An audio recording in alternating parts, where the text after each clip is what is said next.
Alhamdulillah, marilah kita senantiasa memanjatkan puji dan syukur kehadirat Allah Subhanahu wa ta'ala, yang mana dengan limpahan rahmat hidayah serta inayah-riayahnya kita masih diberi umur, kita masih diberi kesehatan, kita masih diberi taufik hidayah serta inayah-riayahnya, sehingga kita dapat kembali melaksanakan sembahyang maghrib berjamaah. Kemudian kita dapat kembali meneruskan pengajian kita setiap malam Rabu. Salawat dan salam kita aturkan ke hari baik junjungan kita Nabi besar Muhammad sallallahu alaihi wasallam, kepada keluarga beliau, sahabat-sahabat beliau, zuriat-zuriat beliau, pengikut-pengikut beliau ila yaumil qiyamah. Hadirin wal hadirat jamaah sekalian rahimakumullah. Sambungan yang telah lewat yaitu aqsamus sunnah, bagian-bagian sunnah. Karena di dalam sembahyang sunat itu banyak. Nah, lalu dibagi min nahiyati waqtiha, dari sisi waktunya. Ada 3 waktu. Yang pertama,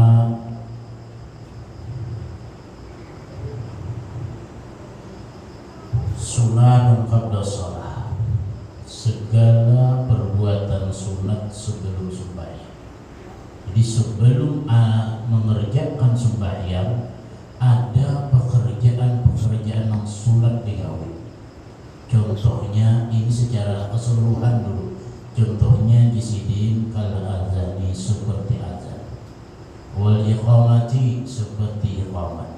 Wasiwaki, dan bersiwak. Nah, ini dilakukan azan, iqamat, siwak ini sebelum melakukan daripada sembahyang. Nah, artinya berarti itu sunat dilakukannya qabla shalah, gawian sunat yang dilakukan sebelum masuk ke dalam sembahyangnya. Bagian yang kedua ada ngarannya sunanu asna'is shalah,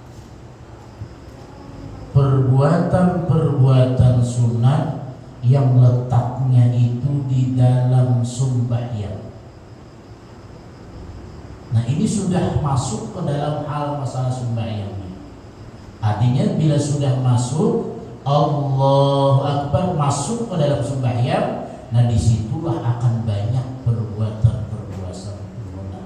Wa tanqasimu ila qismain. Nah, sehingga bila sudah masuk ke dalam sembahyang, ketika sudah takbiratul ihram, di situ sunatnya terbagi kepada 2 bahagian. Ada yang disebut dengan ab'adun, ada yang disebut dengan hay'atun.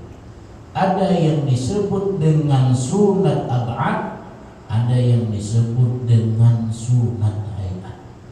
Nah, ini andaknya masih di dalam sembahyang. Dan kedua-dua ini sunat andaknya di dalam sembahyang, bukan sebelum sembahyang, tetapi ketika sudah di dalam sembahyang. Apa yang dimaksud dengan sunat ab'ad? Wa summiyat bidzalika li'annaha asba'atil gharaib fayutlabu sujudus sahwi idza tarakaha wa hiya bil ijmal salasa.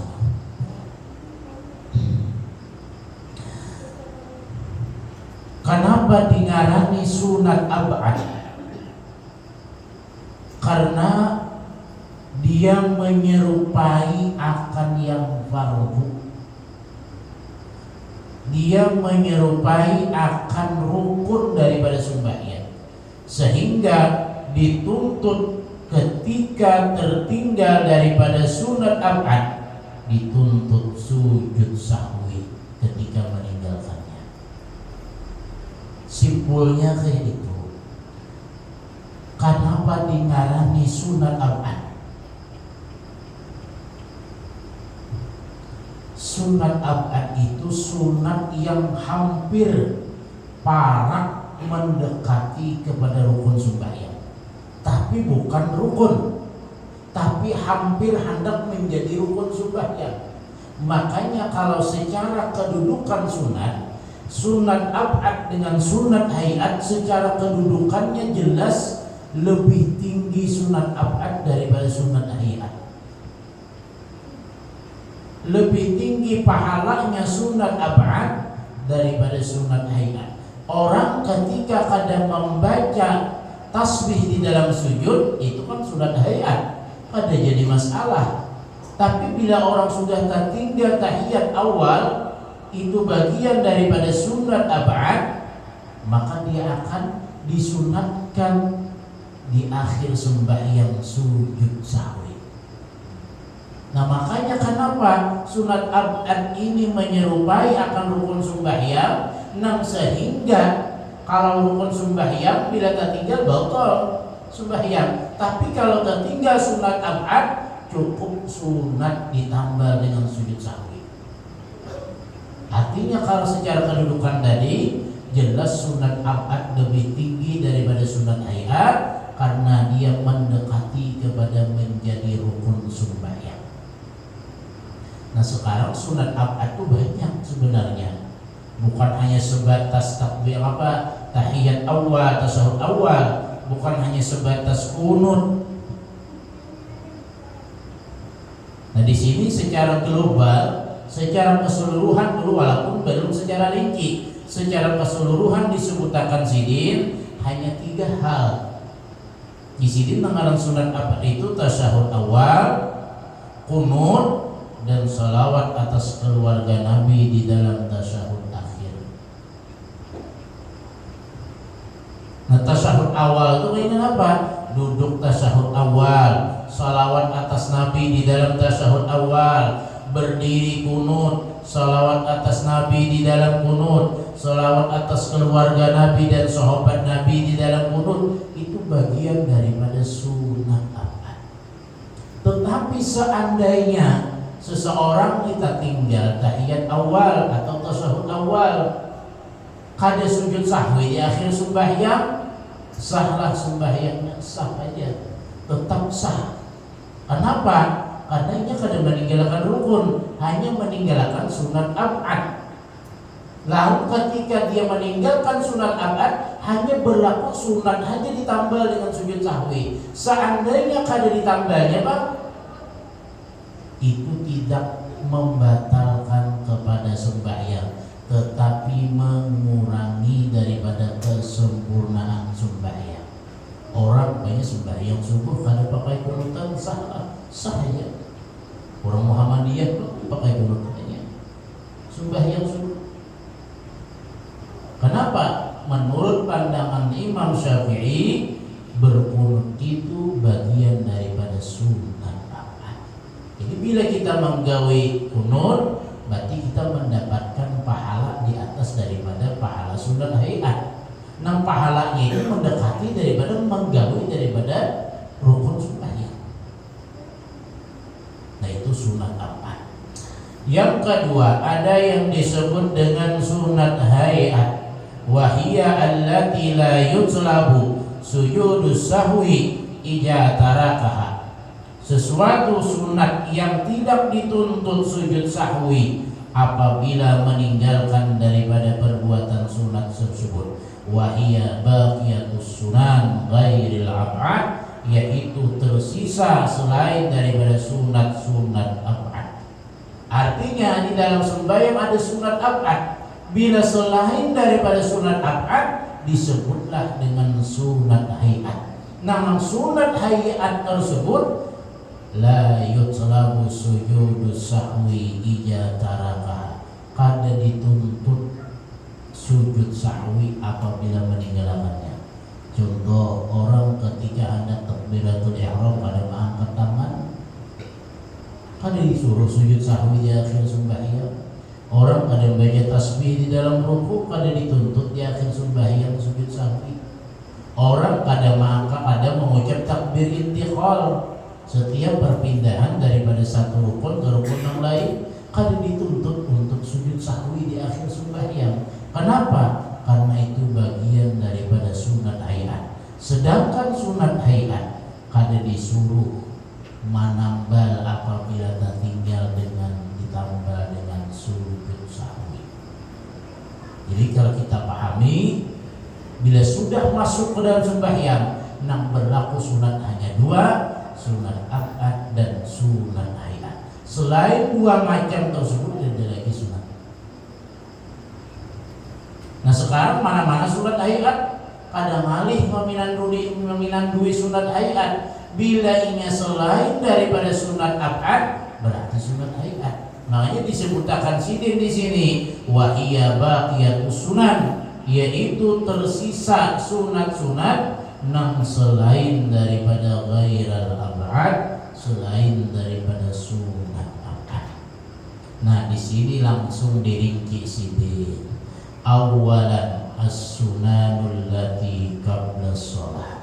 Tadi penyebutan secara keseluruhan, belum secara rinci.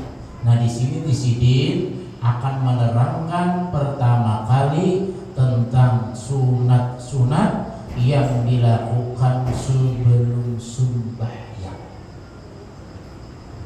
Yang pertama al-azan. Azan. Apa yang dimaksud dengan azan? Ada dua makna. Ada makna secara bahasa, ada makna secara agama. Makna secara bahasa adalah al-i'lam. Azan itu memberitahu. Ngaran azan itu memberitahu. Memberitahu apa? Memberitahu masuknya waktu sembahyang. Wa syar'an secara agama, dzikrun makhsusun matlubun li shalatin maktubatin asalatan alal a'yan, sebutan yang sudah tertentu dan dituntut disuruh bagi sembahyang 5 waktu atas waktu yang sudah ditentukan.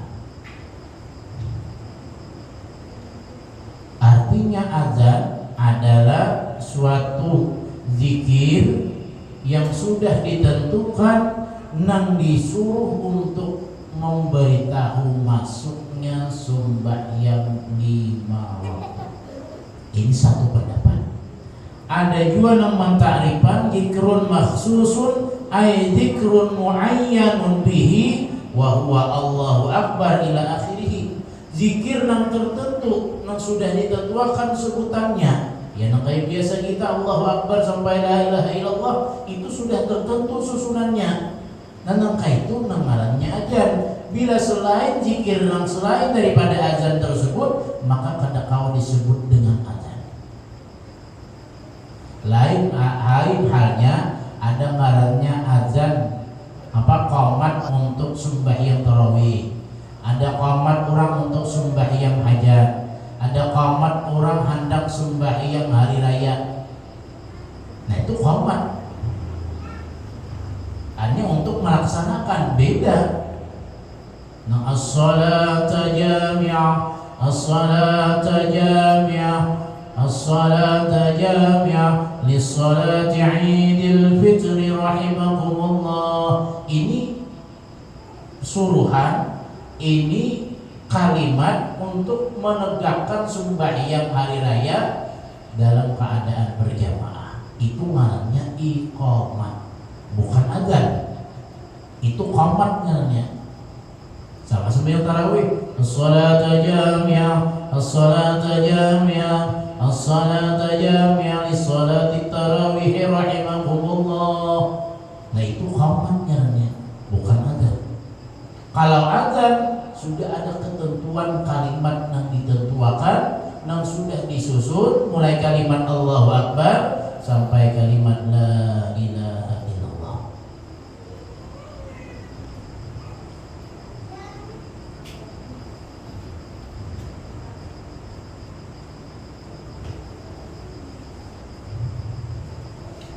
Tetapi azan ini khusus hanya kepada sembahyang nang wajib.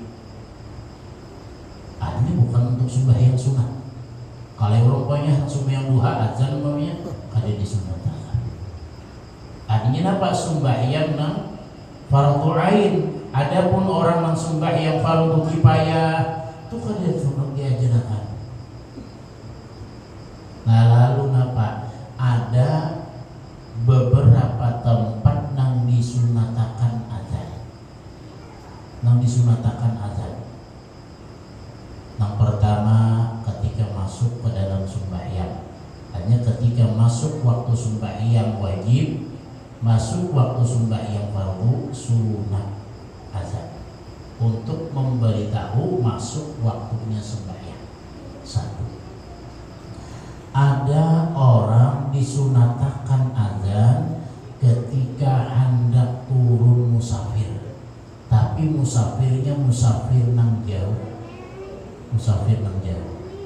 Nah itu disunatakan azan. Nah iya orang banyak turun hendak melaksanakan ibadah haji, orang turun hendak melaksanakan ibadah umrah, karena perjalanan nang jauh disunatakan azan hendak turun, disunatakan. Yang ketiga sunat azan ketika anak baru dilahirkan. Nah ini penting. Bagi siapa kesunahannya? Bagi orang tuanya. Bila kadada orang tuanya kaitnya, jangan sampai nak ma'ajanakan orang lain. Seorang nama orang nama ajanakan. Ada nama ma'ajanakan ini bila kadada abahnya kaitnya.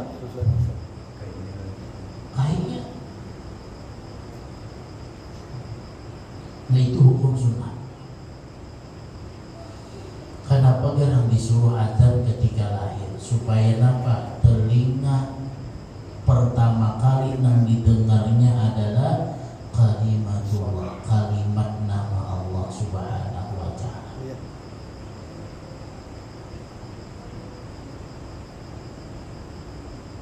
Wallahu a'lam lah bujur adanya tahu lah. Orang operasi itu bujur lah. Bila anak operasi ini bermusik aja dulu atau dimusiki itu ada tahu ada suara mendengar diputarkan musik dulu jangan mulai-mulai nih musik yang pas putar-putar musik lahir nih ada yang didengarnya pertama musik wadah supaya untung. Artinya apa? Kenapa disuruh ma'adzanakan di telinga kanan, mengqamatakan di telinga kiri, supaya suara yang pertama kali didengarnya ketika masuk ke dalam dunia adalah suara kalimat Allah. Kalimat Allah. Nah disinilah orang bahari, walaupun ini sebenarnya kada ada dalil. Iya. Kenapa orang mati itu biasanya diazanakan turun? Padahal biar secara dalil kan tidak ada disunatakan itu. Nah, dikubur lagi buat diazanakan sebenarnya kan ada itu. Dia orang bid'ah, memang disebut bid'ah. Ada itu. Atau di rumah mau turun anak pada rumah diazanakan itu bid'ah. Tapi ujar orang bahari mengambil tafakulnya, mengambil pandangannya kenapa orang mati ini turun diazanakan, karena sebagaimana dia ketika masuk ke dalam dunia diazanakan di telinganya, nangka itu juga ketika keluar daripada dunia azanakan juga. Hanya masuk diazanakan ke dalam dunia, keluar pada dunia hanya mati keluar pada dunia, hanya meninggalkan dunia, maka diazanakan juga. Memang secara hukum kada disunatakan, ada sunatnya biar. Lain halnya yang lahir tadi itu disunatakan diazanakan. Amun orang mati ini kada ada. Nah lalu orang bahari mengambil iktibarnya apa? Sebagaimana lahir diazanakan, lalu orang mati pun diazanakan. Jadi tasarah. Ini kadang-kadang ada orang bahwa kalau sudah diazanakan kita tasarah aja, anak diazanakan tasarah, anak ada diazanakan tasarah. Adalah dalilnya aja. Amun secara dalil imam kada kuat, secara hadis kada ada hadisnya. Tapi pendapat para ulama, pendapat orang-orang dahulu, mereka berpendapat seperti demikian. mengambil iktibar sebagaimana lahir diadzanakan, keluar daripada dunia pun diadzanakan. Wah itu jangan diusaha, jangan didani, silahkan dulu diadzanakan, kan jadi masalah. Nah makanya beda-beda kan, ada orang yang adzan turun, ada yang kada, kan jadi masalah.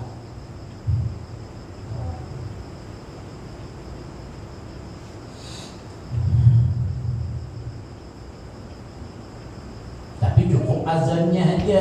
Kalau orang banyak turun, nanti cukup azan gitu, cukup udah. Ada usaha kauman kan jadi masalah. Azannya aja ada apa?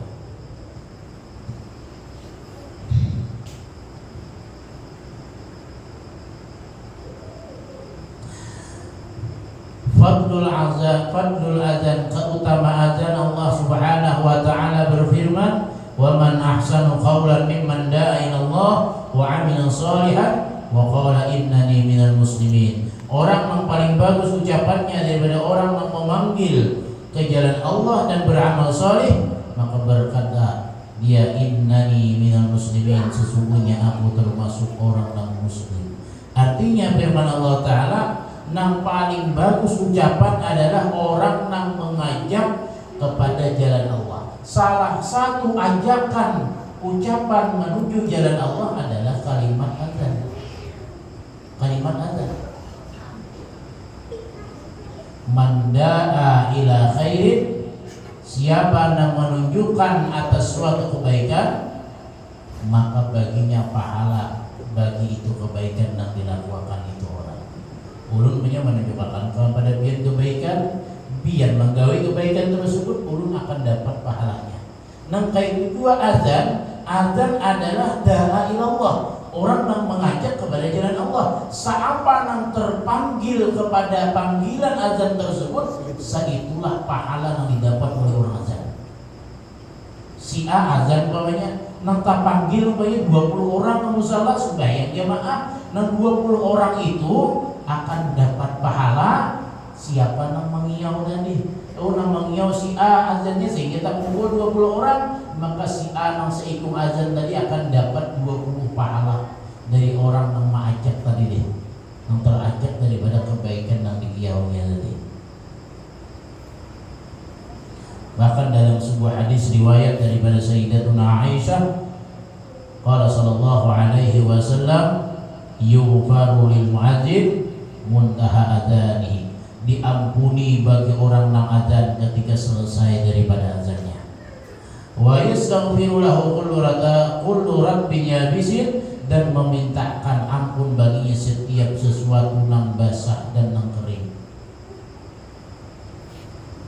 Innallaha wa malaikatahu yusholluna 'ala shaffil muqaddam, sesungguhnya Allah dan para malaikat bersalawat mereka atas orang yang berada di shaf yang terdepan.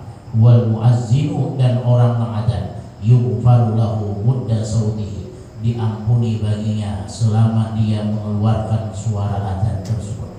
Wa saddaqahu man sami'ahu min ratabin yabisi, dan membenarkan akan dia orang yang mendengarnya daripada sesuatu yang kering ataupun yang basah. Walahu ajru man shalla ma'ahu, dan baginya ganjaran orang yang sembahyang besertanya.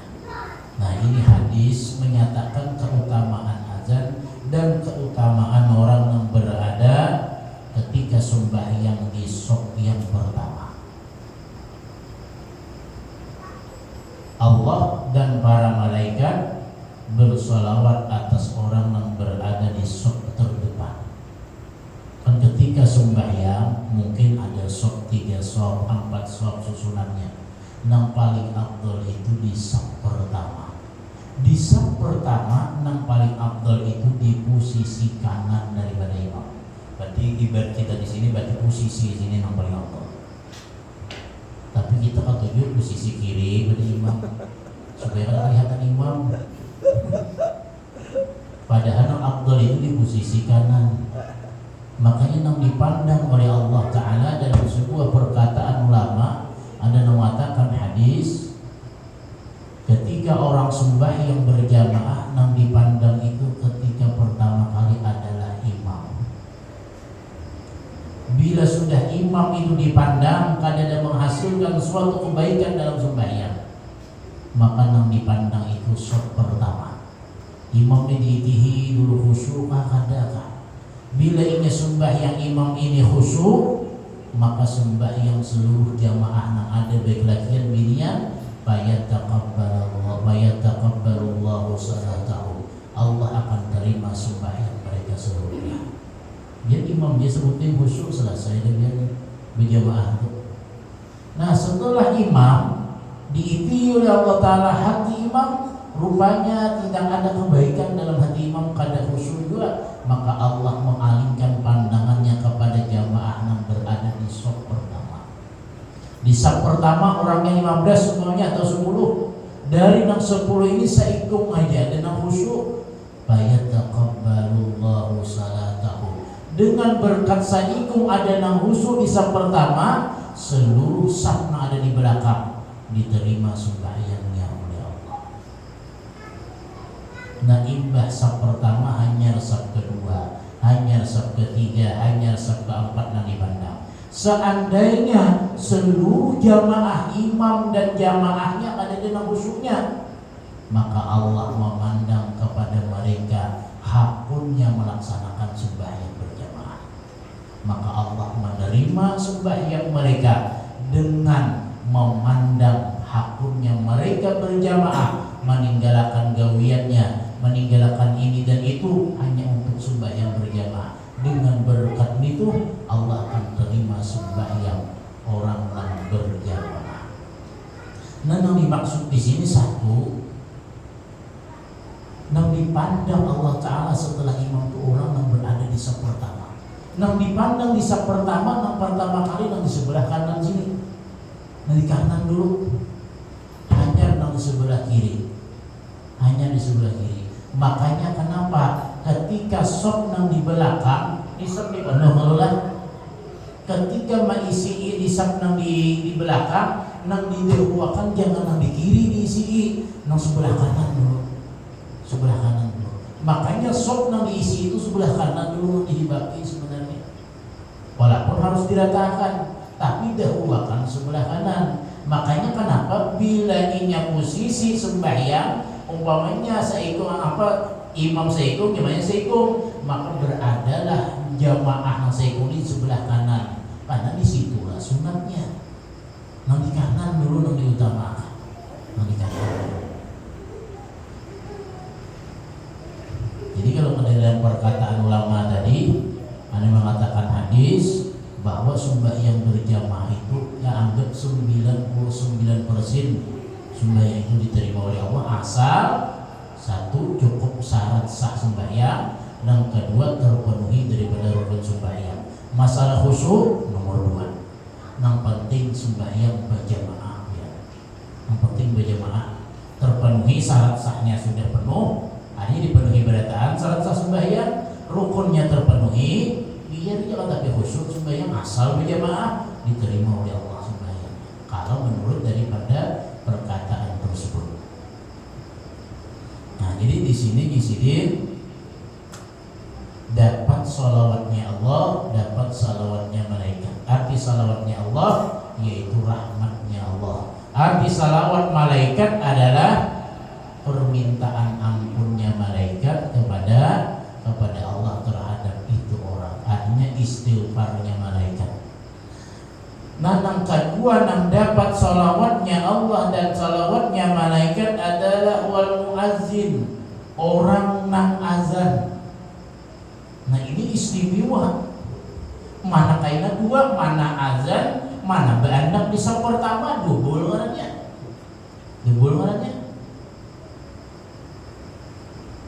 Walahu ajru man shalla ma'ahu, baginya ganjaran orang yang sembahyang besertanya. Artinya orang azan, siapa orang sembahyang besertanya, saya itu juga dapat pahala.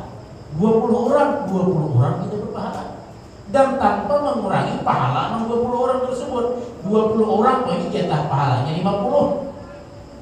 Maka si tukang azannya akan dapat pahala tanpa mengurangi jatah 50 bagi tiap orang tadi.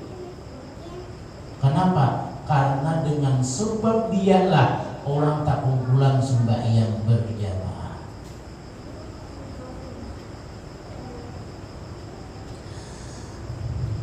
Yang kedua, sunat al-iqamah. Qomat. Apa arti qomat? Zikrun makhsusun matlubun li istinhadil hadirin di salatin maktubah. Ngaran qomat itu zikir yang sudah tertentu, yang disuruh untuk membangkitkan, mendorong oleh orang yang hadir bagi melaksanakan sembahyang. Ini orangnya hadir deh. Hadir dah ke musala sekalang jar umpamanya untuk mendorong orang supaya sembahyangan iya qomat. Napa gerak hikmahnya daripada azan? Di sini disebutkan al-hikmatu minal azan arba'atu. Hikmah daripada azan itu 4. Yang pertama al-i'lamu bidukhulil waqti, memberitahu dengan masuknya waktu. Hikmah azan itu 4. Yang pertama, orang akan tahu dengan azan bahwa ini masuk waktu. Orang yang tadinya di hutan tahu oh ini azan zuhur sudah nah, tahu masuk waktu zuhur. Oh ini asar udah nah, azan berarti tahu ini masuk waktu asar. Artinya iklam, memberitahu kepada orang masuknya waktu sembahyang. Yang kedua, ad-da'watu ilal jamaah. Hikmah azan itu mengajak kepada jamaah. Padanya pun azan banyak boleh lagi ke rumah. Ngomongnya itu salah caranya. Tujuan azan supaya mengumpul, melaksanakan kepada jamaah. Aku ini malah pasakan dari aja. Apa bila azan ini orangnya di DN gue jadi boleh ke rumah.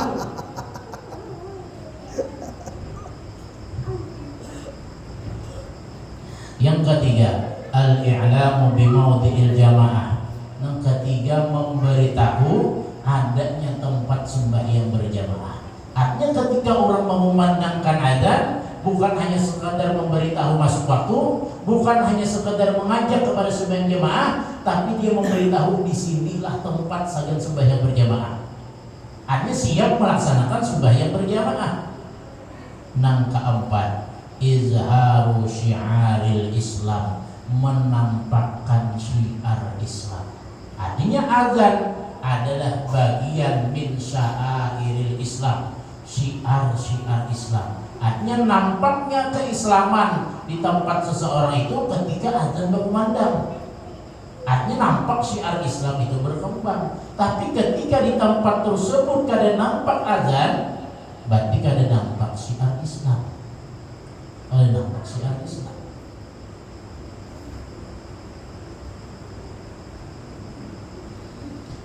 Ada satu masalah.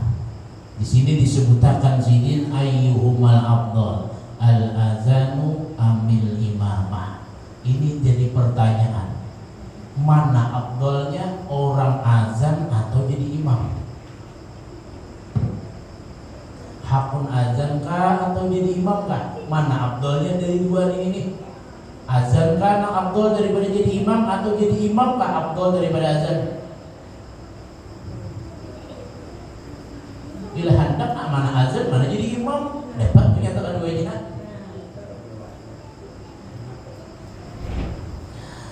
Al-azan wahda, kalau azan semata-mata.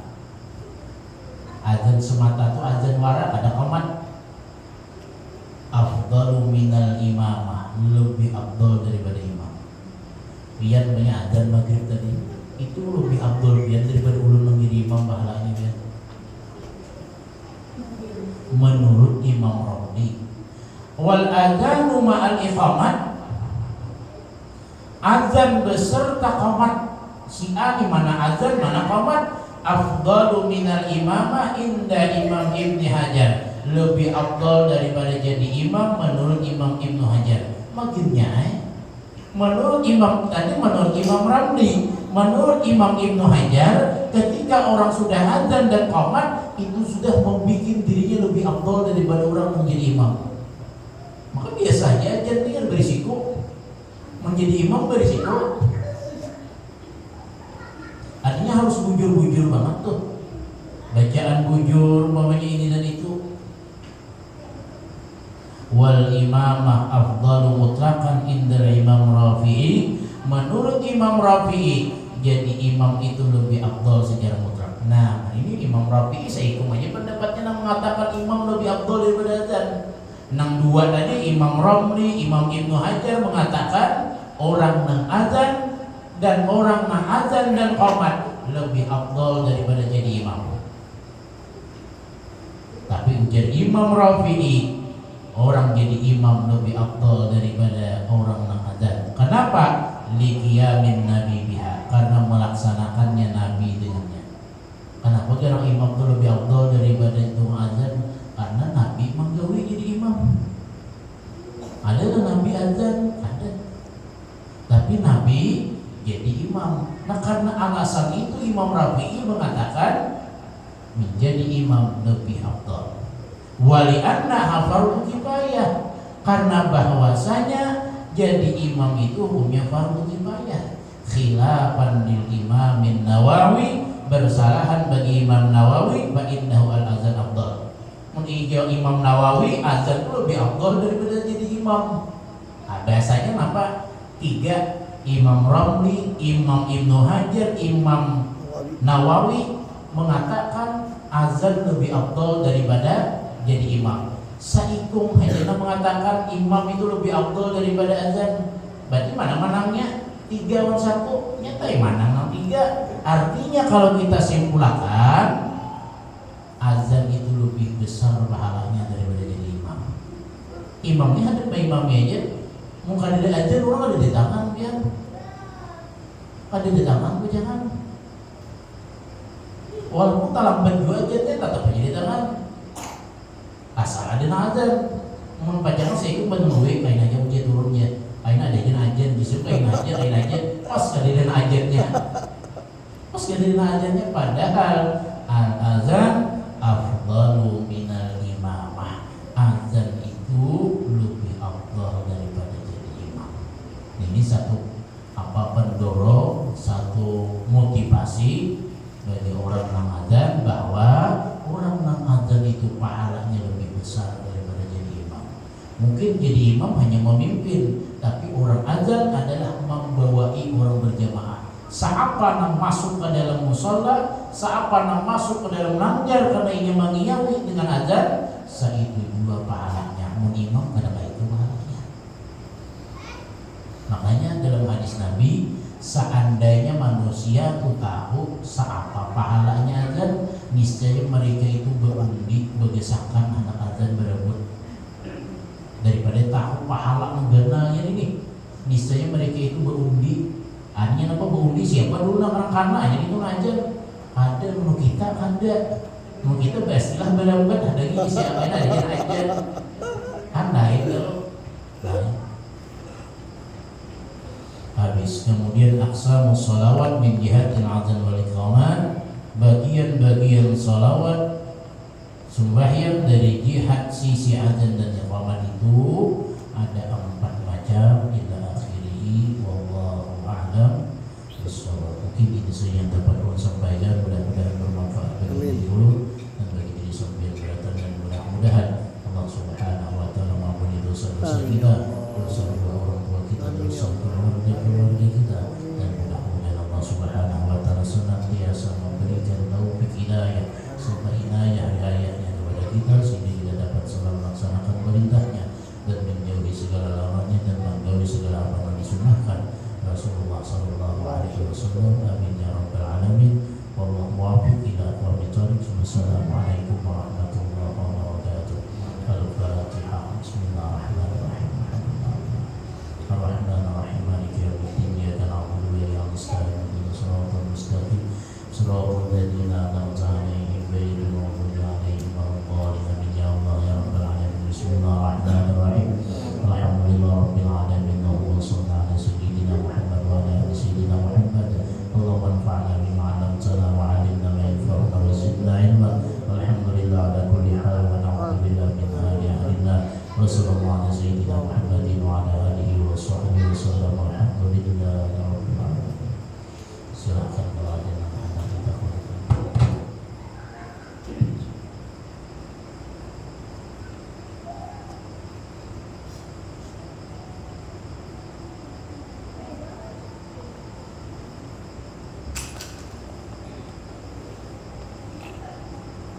Ustaz, Maaf, betakun Ustaz.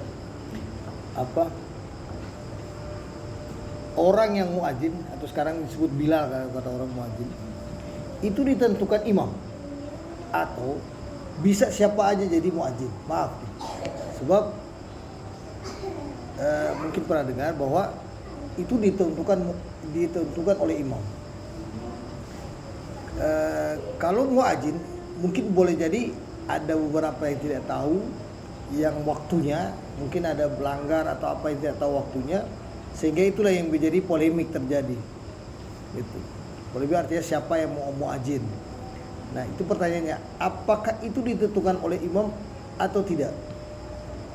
Kalau ditentukan oleh imam, afdol hukumnya. Kalau tidak ditentukan imam, siapa aja bisa jadi gitu untuk muadzinnya. Begitu juga dengan iqamah. Saat sudah selesai qabliyah gitu rawatib, maka apakah iqamah itu ditentukan oleh imam untuk iqamahnya atau terserah siapa aja sudah selesai udah iqamah gitu. Itu aja Ustaz. Terima kasih. Assalamualaikum warahmatullahi wabarakatuh. Untuk azan kalau biasa di masjid biasanya sudah ada ketentuan dari pengurus masjid. Pokoknya ya bisa kaum sudah ada ketentuan. Nah, seandainya si kaum ini seorang yang sudah ditentukan jadi muadzin, kadada hanya boleh digantikan. Tapi selama ada itu tukang muadzin boleh digantikan, kecuali dia menyerahkan kepada orang lain. Yang kedua, yang menentukan azan dan qomat itu bukan si imam yang jadi imam, pada bisa dari pengurus langgar, pengurus musala. Imam ini kan hanya tugasnya jadi imam.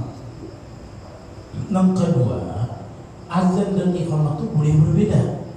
Si A azan, si B iqamah boleh. Kada harus si A azan, si A iqamah boleh. Makanya kan tadi kalimatnya bila orang azan dan qamatnya, maka itu lebih afdal daripada jadi imam menurut Imam Ibnu Hajar. Tapi menurut Imam Rafi, orang azan cukup azan aja kada qamat sudah afdal daripada jadi imam. Artinya berbeda si A azan, si B qamatnya. Berbeda.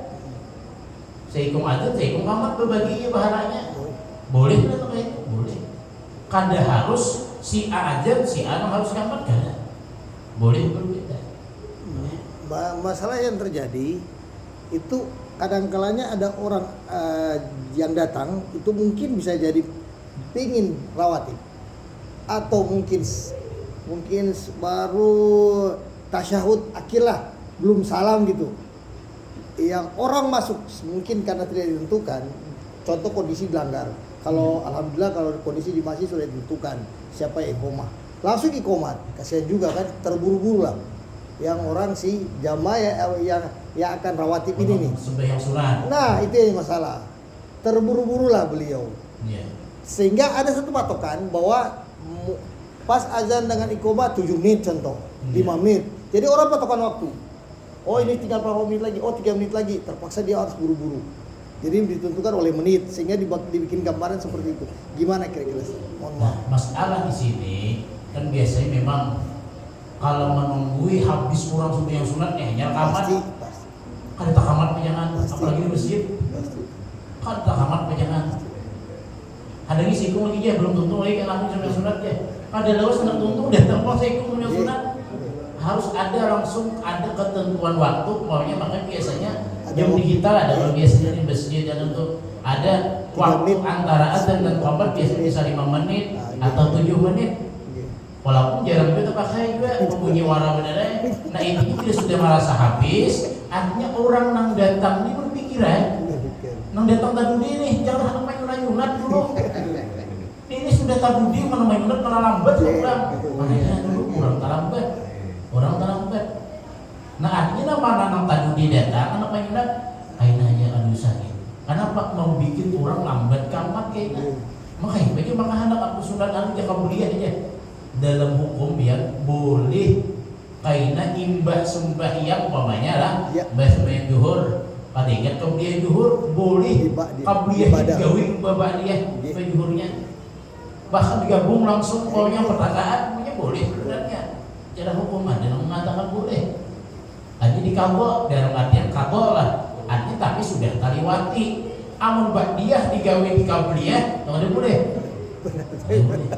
Nah artinya apa? Tentuakan dia dan orang yang datang tadi tapi pikiran guna. Kenapa orang sudah berapa kali jadi terlambat kamar nih? Nah itu aja. Ada ketentuan nih sudah lawas banyak ada kamar aja biar dia ulang gimana dia masalah. Takannya hanya bencep salah hingga jualan kan? Itu aja. Ada lagi gimana? Tadi dikatakan sab pertama sebelah kanan yang paling banyak pahalanya. Sebelah kanan Abdul. Ini. Tetap orang hanya lompat lah karena mengejar ada pahala banyak kan sebelah kanan isi sebelah kanan. Keempatnya sebelah kanan. Nah, terus Sebelah kanan berita orang yang datang sudah mulai ada misalnya nih imam sudah takbir, orang datang karena merasa ya mendengar banyak pahalanya sebelah kanan, akhirnya mengisi lagi sebelah kanan sampai full misalnya nih. Jadi sini aja bisi sini balik. Karena mengejar pahala paling banyak tadi. Sampai salam akhir salam karena ternyata ada lagi orang yang datang nih sudah full sebelah kanan misalnya nih, ada lagi sebelah kiri yang isinya karena tadi mendengar apa pahala banyak sebelah kanan. Nah kayak untuk namanya berjemaahnya tuh kayak.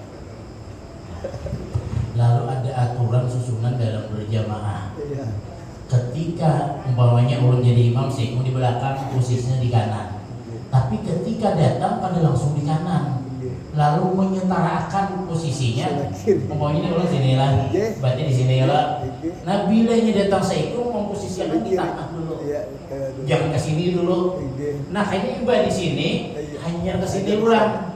Imbah itu hanya ke sini ulang, seikum datang ulang. Jadi setara kayaknya.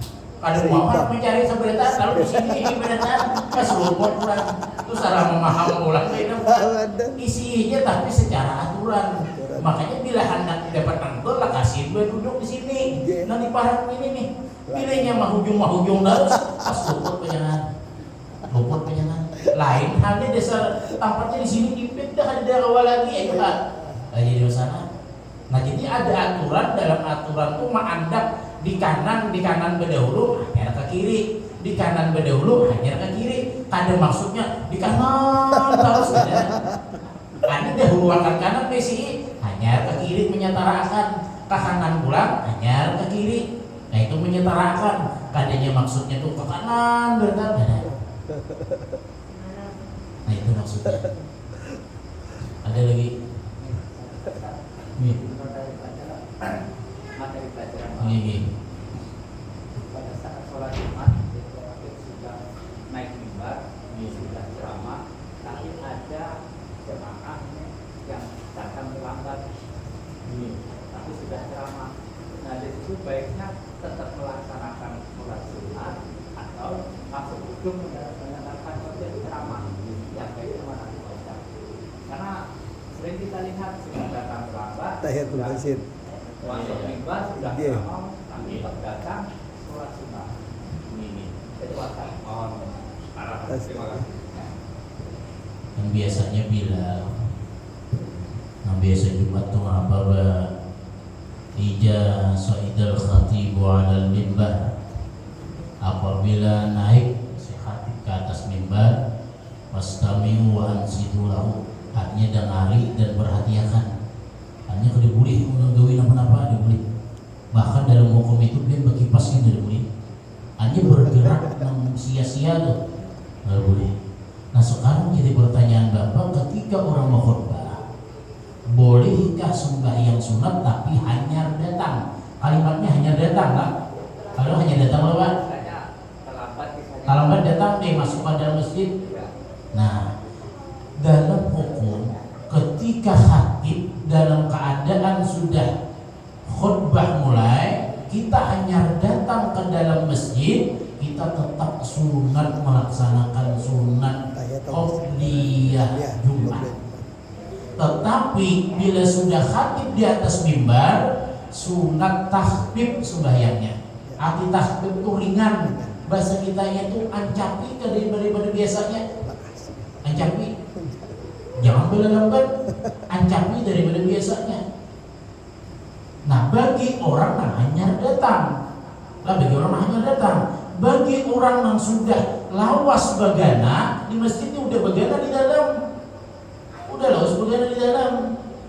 Ketika orang adzan sebelum khatib naik ke atas mimbar, ini kan dalam sembahyang sunat. Tapi bila sudah khatib naik ke atas mimbar hanya berdiri sembahyang sunat, ada boleh hukumnya. Atau juga ingat sudah sembahyang sunat qabliyah Jumat. Kenapa? Ketika khatib berdiri ke atas mimbar, ketika berkhutbah, ini berdiri mau sembahyang sunat, ini hukumnya haram. Tidak boleh. Artinya tetap berlaku sunat baginya sembahyang sunat ketika bagi orang yang hanya datang ke dalam masjid. Sunat baginya sembahyang qabliyah Jumat, tapi disunatakan sembahyangnya itu tasbih ringan, arti ringan, ancam, tapi ancamnya kadang dicederakan proses sembahyang.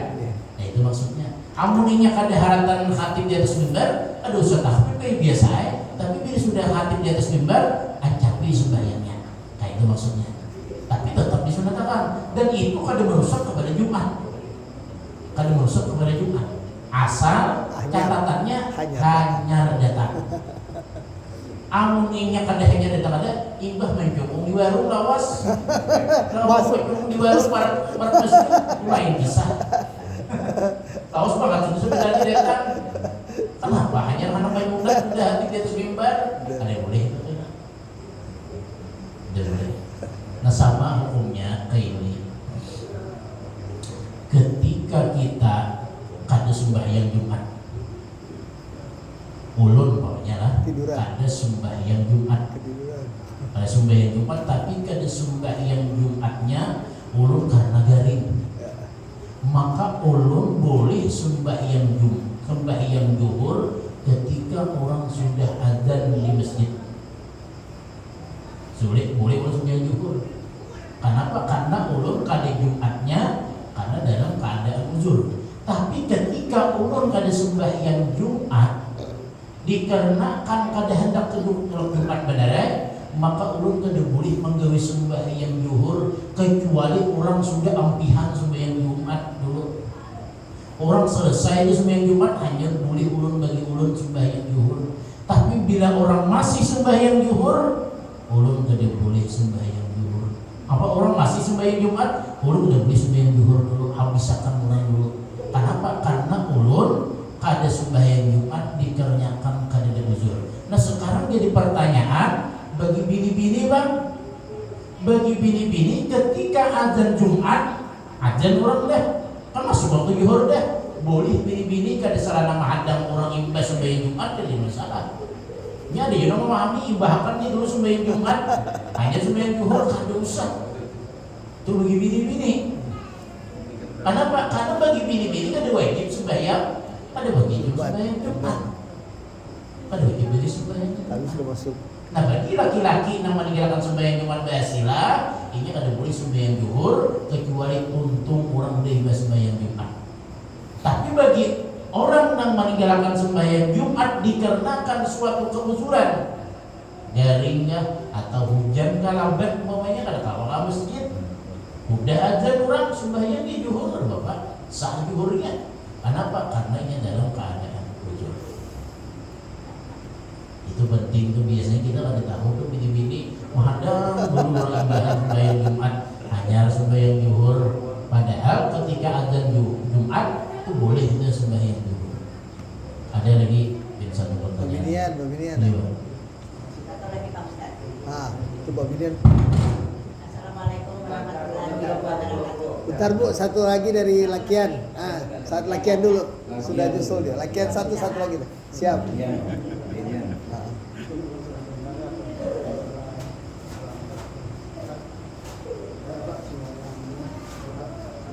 Qabliyah Jumat. Hanya bisa diganti dengan bacaan. Oh iya. Jadi satu lagi masalah sembahyang sunat rawatib buat dia atau tapiyah atau tapiyah.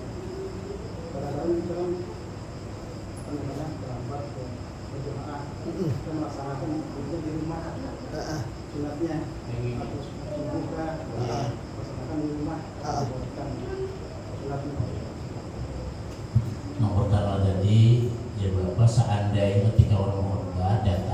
sembahyang Jumat apa sunat Jumat tapi sunat bukan Qabliyah. sunat Jumat lah, Qabliyah. sunat tahiyatul masjid. Tahiyatul masjid lah. Memang boleh aja, tapi ketika itu posisinya bukan sembahyang sunat tahiyatul masjid lah, Qabliyah. tapi qabliyah Jumat.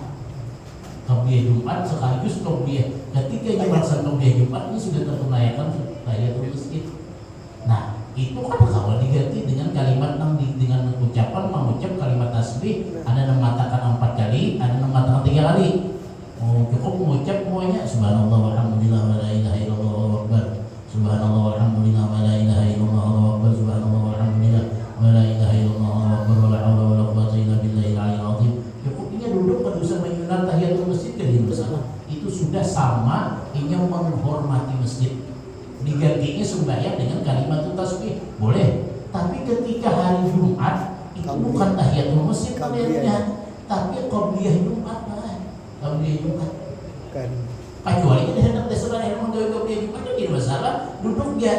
Tapi tahiyatul masjid, akhir baca menjadi anak tadi gantian daripada tahiyatul masjid, anak kuliah punya menggawe orang khotbah dan mendengarinya, kalau jadi masalah baca tasbih tadi, maka dia terpenuhi menghormati masjid.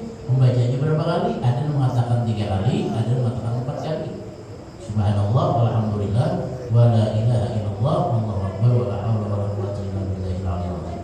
Yang kedua, masalah sunat rawatib qabliyah ba'diyah bolehkah digawe di rumah kayak Pak? Nah, sebenarnya kalau sembahyang sunat afdhalnya itu digawe di rumah. Yang afdal mana aja afdalnya di musala atau di rumah ke sembahyang sunat? Padahal afdalnya itu digawe di rumah. Kalau ba'diyahnya pun bisa digawe di rumah. Afdalnya sebenarnya di rumah yang sunat. Kenapa? Supaya terhindar daripada suatu penyakit ria. Tapi seandainya kadaria kan jadi masalah juga, ini masalah.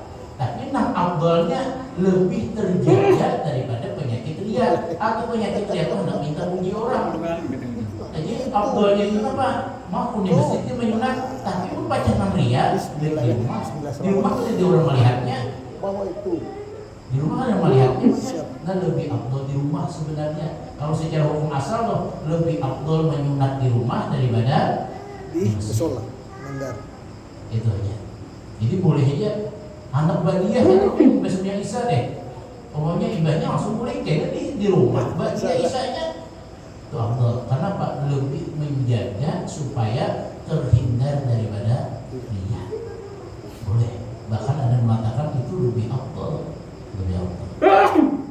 Ada lagi Bu. Pembinian satu langsung. Jadi Bu.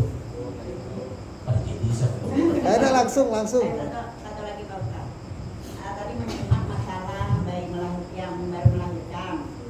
Itu kan tadinya diajarkan laki-laki. Seandainya ada laki-laki, ibu-ibunya aja di mana apakah boleh ibu aja yang mengajarkan itu aja ya bukan. Laki meninggal. Sunat tadi ketika bayi baru dilahirkan sunat diadzanakan bagi siapa? Bagi laki-laki yang sunatnya. Amun kada ada laki-laki paksa ini. Ya apalagi. Bukan ada dulu tuh. Tapi pun ada bacaan menunggu maunya beberapa jam ada aja datang laki-laki. Namun kalau laki-laki aja suruh adzanakan. Nah, tambahan ketika anak baru dilahirkan bukan hanya diadzanakan di telinga kanan dan di telinga kiri pamatnya, tapi gapai penggunanya bacakan surah Inna Anzalna sebanyak 3 kali atau 7 kali dan qul huwallahu ahad 3 kali. Segenapa bila kanak-kanak yang baru dilahirkan dibacakan surah Inna Anzalna 7 kali atau 3 kali, maka anak itu akan dijauhkan daripada zina.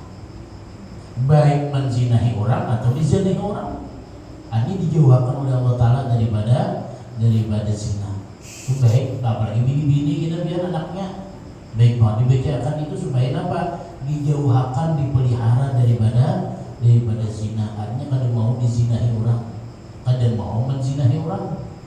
Melakian kan kalau dizinahi loh, pasti menzinahi mau. Artinya apa? Dijauhkan daripada menzinahi orang. Bacakan surah Inna. Cuma pada ingat ya anakku lagi harus Pak Tuhan bacakan. Ada ngadi. Apa Apalagi bini-bini itu penting banget ya. Apalagi bini-bini, aku ini 3 tahun anak kuliah bang. Ada bacakan haratan kuring. Bacakan haratan kuring, ya baik bulannya nih. Bacakan surah Insan supaya apa? Supaya dijauhkan oleh Allah Taala daripada zina. Apalagi zaman ini kok macam-macam. Habislah. Pak